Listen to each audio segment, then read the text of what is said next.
उन्होंने बहुत काम की बात कही थी कि यहां ये जो लोग आए हैं, मैं तुमसे पूछना चाहता हूं मेरी माता, मैं तुमसे पूछना चाहता हूं, क्या तुम लोग जो पिछली महापंचायतें हुई उसमें जिस तरह से भाषण सुनने गए, नेताओं के भाषण तुमने सुने, क्या इस महापंचायत में भी केवल भाषण सुनने आए हो क्या? वो लोग हाथ खड़ा करे, वो लोग हाथ खड़ा करे जो केवल भाषण सुनने आए हैं। भाषण सुनने नहीं आए ना, मुझे पता था। मैंने राजस्थान की राजनीति में उस आंदोलनकर्ता किरोड़ीलाल मीणा का आंदोलन देखा। मैंने राजस्थान की राजनीति में उस सामाजिक क्रांति के प्रेरक कर्नल फैसला का आंदोलन भी मैंने बहुत नजदीकी से देखा है और उन आंदोलनों को मैंने नजदीकी से देखा। मैंने मीणा का आंदोलन बहुत नजदीकी से देखा। मैं देखता हूं जब कई आंदोलन होते हैं, मैं देखता हूं जब कई आंदोलन होते हैं और आंदोलन में बार बार पंचायतें बुलाई जाती है, बार बार मीटिंगें बुलाई जाती है, बार बार लोगों को पीले चावल बांटे जाते हैं, तो जनता के मन में एक भाव आ जाता है, भाव यह आ जाता है कि ये लोग आंदोलन के लिए लड़ाई नहीं लड़ रहे, ये तो केवल रोटियां सेक रहे हैं, इनको तो केवल अपनी नेतागिरी करना है। मुझे लगता है कि इस आज की धरती पर जब आप 11 बजे से यहां बैठे हो, अरे एक भी आदमी हिल नहीं गया। मेरी माता बहनों को रोटी बनाने का टाइम हो गया, उनको चूल्हा जलाने का टाइम हो गया, अंधेरा होता आया, सूरज ढलने लग गया, लेकिन मेरी माता बहनें इस मकसद के साथ यहाँ बैठी है, हजारों पटेल, हजारों युवा इस मकसद के साथ यहाँ बैठा है कि आज कोई न कोई निर्णय इस महापंचायत में होगा, कोई न कोई फैसला इस महापंचायत में होगा।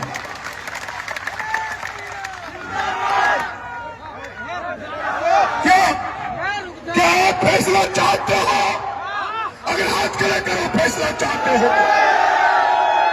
मैं आपसे कहना चाहता हूं कमेटी के लोग, वो क्षेत्र गांव के क्षेत्र कमेटी के लोग 5 मिनट के लिए पीछे चले जाओ, 5 मिनट के लिए पीछे चले जाओ।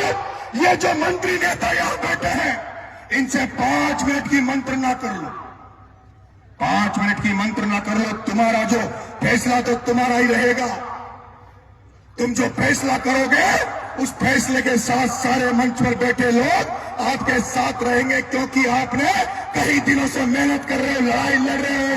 लड़ाई हम आपके सुपुर्द करते हैं, हम तो सैनिक बनकर, सेनापति बनकर तुम्हारी लड़ाई तुम्हारे साथ मिलकर, कमेटी वालों की लड़ाई कमेटी वालों के साथ मिलकर लड़ाई लड़ेंगे। लेकिन सुन लो कमेटी वालों, ये लड़ाई कोई राजनीतिक नहीं है, ये लड़ाई घर बचाने की है।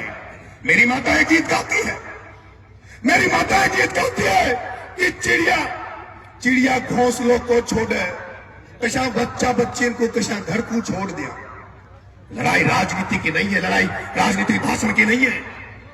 मैंने देख लिया जब रात शाम को 5-6 बज रहे अंधेरा होता रहा और इतनी बड़ी संख्या में आप यहाँ बैठे हो, और मैंने सुना है, देखा है, जब भी किसी ने डूंगरी बांध के अलावा इस मंच में एक भी शब्द बोला है तो लोग खड़े हो गए, लोग बोर होने लग जाते हैं, क्योंकि केवल ये जनता डूंगरी बांध को सुनना चाहती है, डूंगरी बांध को रुकवाने की बात सुनना चाहती है।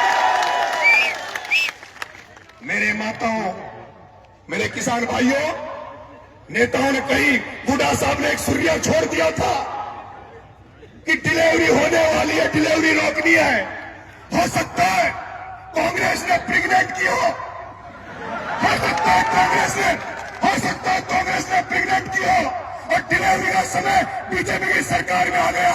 लेकिन कमेटी वाला जनता, अगर तुमने नरेश पे भरोसा कर दिया तो भूलना क्या कर दूंगा उस डिलीवरी को नहीं होने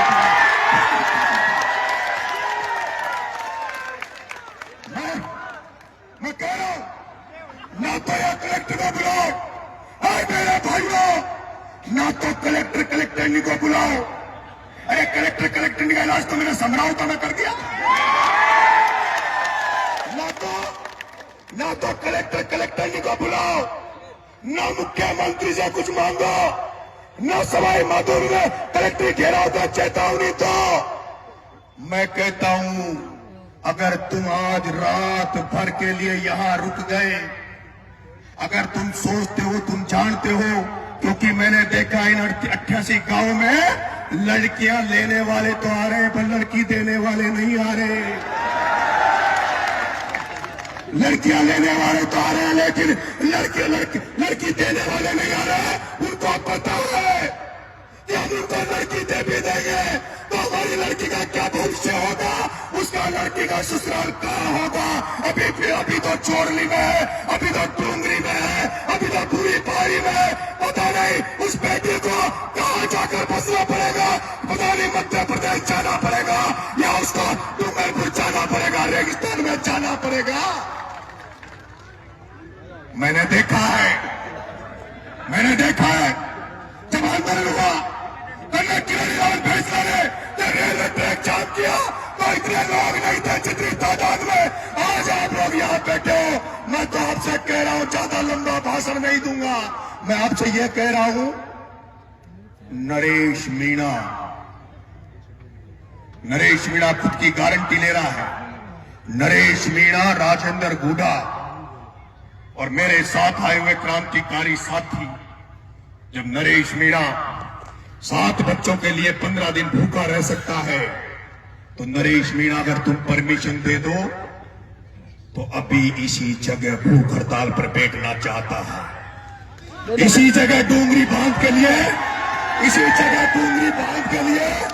सुनो मेरी बात, मेरी माता बहनों, उस दिन को सोचना।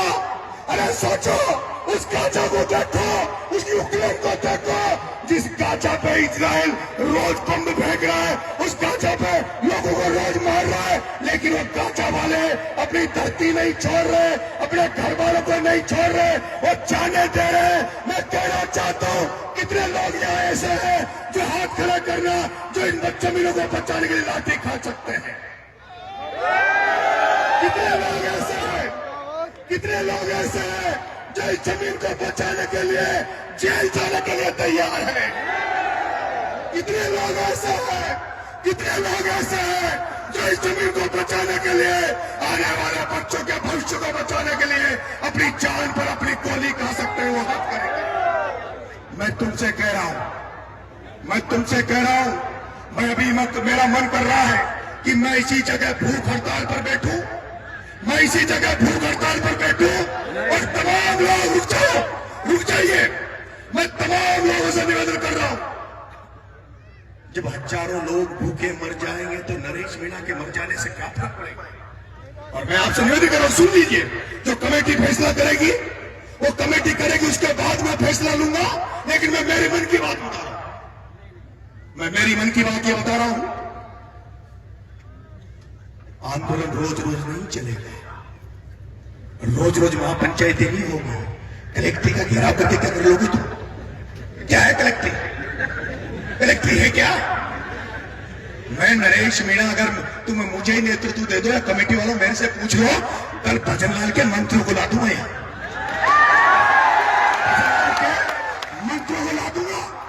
क्योंकि अभी थोड़े दिन पहले विजय फैसला ने आंदोलन की चेतावनी दी।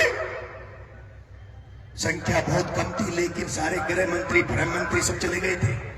आज अगर तुम लोग रात भर यहां रुक जाओ मेरे साथ, आज रात भर यहां रुक जाओ, कल तक का अल्टीमेटम दे दो कमेटी वालों, कल शाम को 12 कल दिन के 12 बजे 4 बजे का अल्टीमेटम दे दो, कलेक्ट्री फैक्ट्री मत चलो, मेरे साथ पैदल रेलवे ट्रैक की तरफ चलना।